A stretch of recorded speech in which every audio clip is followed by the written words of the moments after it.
The Festival of the Rain. Written and copyright by A. A. Castor. Welcome everyone to A. A. Castor Book Club. Today's story is The Festival of the Rain. Prepare yourselves for a journey into the heart of terror, where trust and survival are put to the ultimate test. Chapter 1: The Breakdown.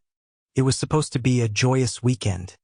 For friends, Emma, Jason, Sarah, and Mark were on their way to attend a friend's wedding in a quaint village a few hours' drive away. The laughter and music in the car created a festive atmosphere as they sped down the winding country roads. The sun was shining brightly, and the air was filled with excitement for the upcoming celebration. "Can you believe Jessica's finally getting married?" Sarah said, her eyes twinkling with happiness. "I know. It seems like just yesterday we were all in college, partying every weekend," Jason replied, adjusting the rearview mirror. "Remember that time we had to sneak her out of her own dorm room to avoid her ex?" Mark added, laughing. Emma chuckled, shaking her head. "Those were the days. I'm so glad we're all still friends after all this time." Suddenly, the car sputtered and jerked, finally coming to a halt. "Damn it!" Jason cursed, turning the key repeatedly, but the engine refused to start. The others groaned in frustration as they stepped out to stretch their legs and assess their situation. "Looks like we're stuck here for a while," Mark said, peering into the engine with a frown. "No signal either. We'll have to wait for someone to pass by." The sun was beginning to set, and the forest around them grew darker, the shadows lengthening ominously. The towering trees seemed to close in on them, casting an eerie gloom over the scene. Just as they were about to lose hope, they noticed a flicker of light in the distance, accompanied by faint music. "What's that?" Emma asked, pointing towards the light. "It looks like some kind of celebration," Sarah said, squinting. "Maybe we can ask for help." They followed the sound and light, soon coming upon a clearing where a lively procession was taking place. People dressed in colorful attire were parading a statue of a cow and a goat, chanting and dancing. The villagers' faces were lit with broad smiles, but something about their expressions seemed off, as if their smiles were too wide, too forced. Chapter 2: The Invitation. As they approached, a man and a woman broke away from the crowd and walked towards them, their smiles almost painfully stretched across their faces. "Hello there," the man greeted in an overly cheerful voice. "How are you doing?" "We're lost and our car broke down," Jason explained. "We were wondering if you could help us." The woman shook her head, still smiling. "Oh, it's against our culture to work during the Festival of the Rain. But you're welcome to join our celebration." At first, the friends hesitated. The atmosphere was strange, but the cold and the growing darkness made the invitation tempting. The man noticed their hesitation and leaned in, his smile never wavering. "Are you sure you prefer to stay out here?" he asked with exaggerated cheerfulness. "We have warm beds and plenty of food." "Well, if you put it that way," Mark said, looking at his friends. They all nodded, and the decision was made. The villagers led them to a large communal table laden with food. The aroma was intoxicating, and their stomachs growled in anticipation. The table was covered with a variety of dishes, each more appetizing than the last. There were roasted meats, colorful vegetables, and an assortment of breads and cheeses. "What are you celebrating?"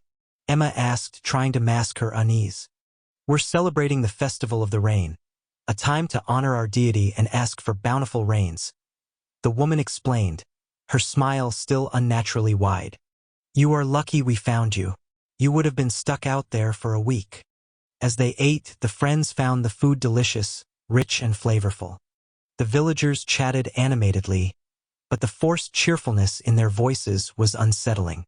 "This food is amazing," Sarah remarked, taking another bite. "What's the secret?"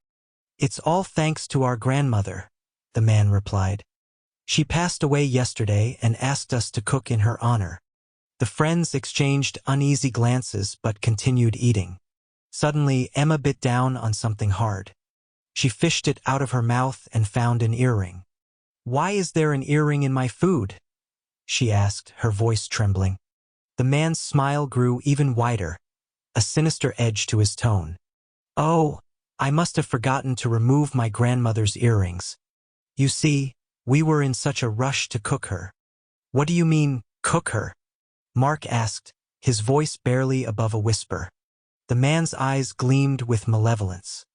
Our tradition states that we honor the deceased by consuming them.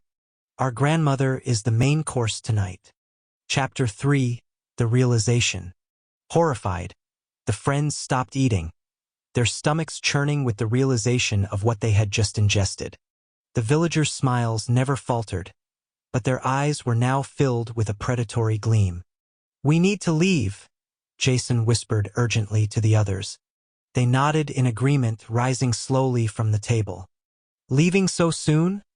The woman asked, her voice sweet but her eyes cold. But the night has just begun. We have to get back to our car, Sarah stammered. Thank you for your hospitality. The villagers stood, blocking their path. The man stepped forward, his smile grotesque. I'm afraid we can't let you leave. You see, we need more guests of honor for our festival. Panic set in, and the friends bolted towards the forest, the villagers close on their heels. The celebration turned into a nightmarish chase, the villagers' laughter echoing through the trees like the cries of the damned. Branches whipped their faces as they ran, their breath coming in ragged gasps. The friends' minds raced with fear and disbelief. They could hear the villagers behind them, the relentless pursuit driving them deeper into the forest. Over here, Mark shouted, pointing to a narrow path. They veered off, hoping to lose their pursuers in the dense underbrush. After what felt like an eternity, they stumbled upon an old, abandoned cabin. They rushed inside, bolting the door behind them. The air was thick with dust and decay, but it was a sanctuary compared to the horrors outside. Do you think we lost them? Emma whispered, her eyes wide with fear.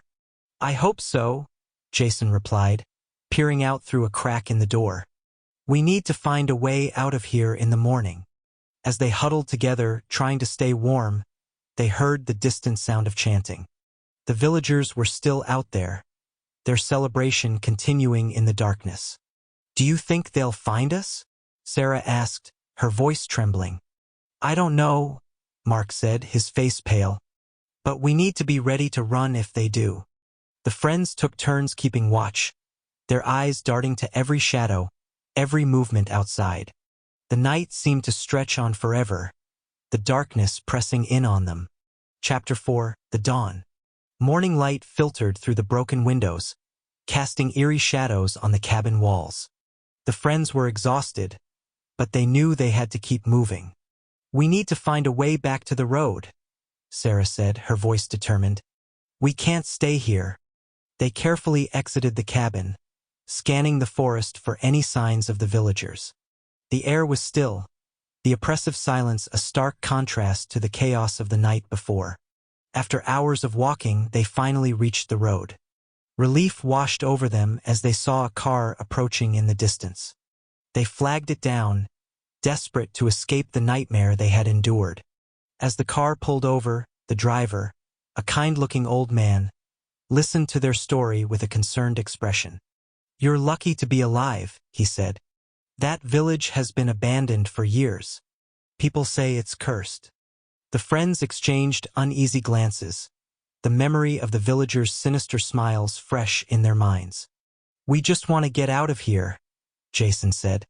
Can you take us to the nearest town? The old man nodded. Get in. I'll take you to safety. As they drove away, the friends couldn't shake the feeling that they were being watched. The forest seemed to close in around them, the shadows hiding untold horrors.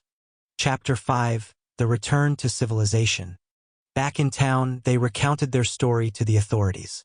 But like before, there was skepticism. An abandoned village with people celebrating a festival? The sheriff repeated, raising an eyebrow. Are you sure you didn't imagine it? We're telling the truth, Sarah insisted. We saw them. They tried to make us eat human flesh. The sheriff sighed.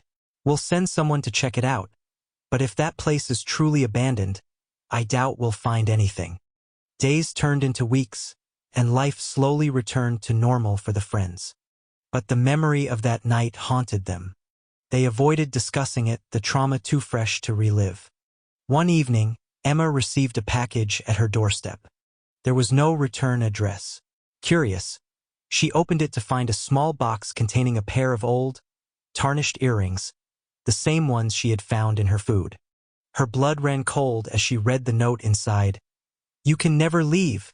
Panic gripped Emma as she showed the earrings and the note to her friends. "They know where we are," she whispered, her voice shaking.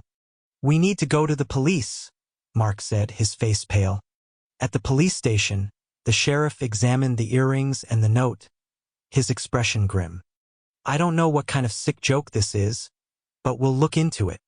As the friends left the station, they felt a growing sense of dread. The villagers' reach was longer than they had imagined. Chapter 6. The Investigation. Determined to put an end to the terror, the friends decided to return to the forest. Armed with flashlights and a resolve to find answers, they ventured back into the darkness. The forest seemed even more menacing than before, the trees whispering secrets they couldn't understand. They reached the clearing where the village had stood, finding it empty and overgrown. "It's like they never existed," Jason said, his voice tinged with frustration. Suddenly, they heard the faint sound of chanting. The friends exchanged fearful glances before following the sound, their steps hesitant. They found the villagers in a hidden grove, the statue of the cow and the goat at the center of their ritual. The priest, his smile as sinister as ever, turned to them. "Welcome back," he said. "We've been expecting you." The friends stood their ground, their fear giving way to anger. "We're not afraid of you," Sarah said, her voice steady. "We know what you are." The priest's smile widened. "You cannot escape us. You belong to the Festival of the Rain now." With a shout, Jason lunged at the priest, knocking him to the ground. The villagers closed in, their smiles replaced with snarls of rage. A fierce struggle ensued, the friends fighting for their lives. Just as it seemed they would be overwhelmed, the chanting ceased. The villagers froze, their eyes widening in shock. The old woman from the procession stepped forward, her face stern. "Enough," she commanded. "Let them go." The villagers hesitated before stepping back, their expressions defeated. The old woman turned to the friends. "You have proven your strength," she said. "Leave this place and never return." The friends didn't need to be told twice. They fled the grove, the villagers' eyes burning into their backs. As they reached the road, they knew they had narrowly escaped a fate worse than death. Chapter 7. The Epilogue. Back in the safety of their homes, the friends tried to move on from their ordeal. But the memory of the villagers' sinister smiles and the taste of the cursed feast lingered in their minds. They had survived the Festival of the Rain, but the scars it left would never fully heal. They vowed to stay away from the forest, knowing that some horrors are best left undisturbed. As the years passed, they drifted apart, each haunted by their own memories of that fateful night. But one thing remained certain: the village and its dark rituals would forever be a part of them.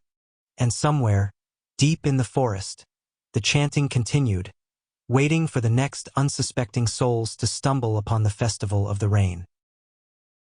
Thank you for tuning in to today's episode. If you enjoyed the story and would like to hear more, please share this podcast with your friends and rate it on your favorite podcast platform.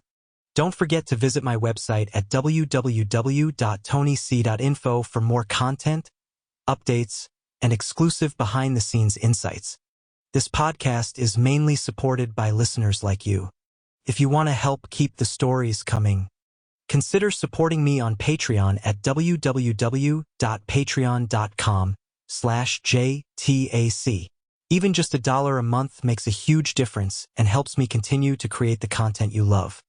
Thank you again for listening. Your support means the world to me. Until next time, stay safe and keep exploring the unknown.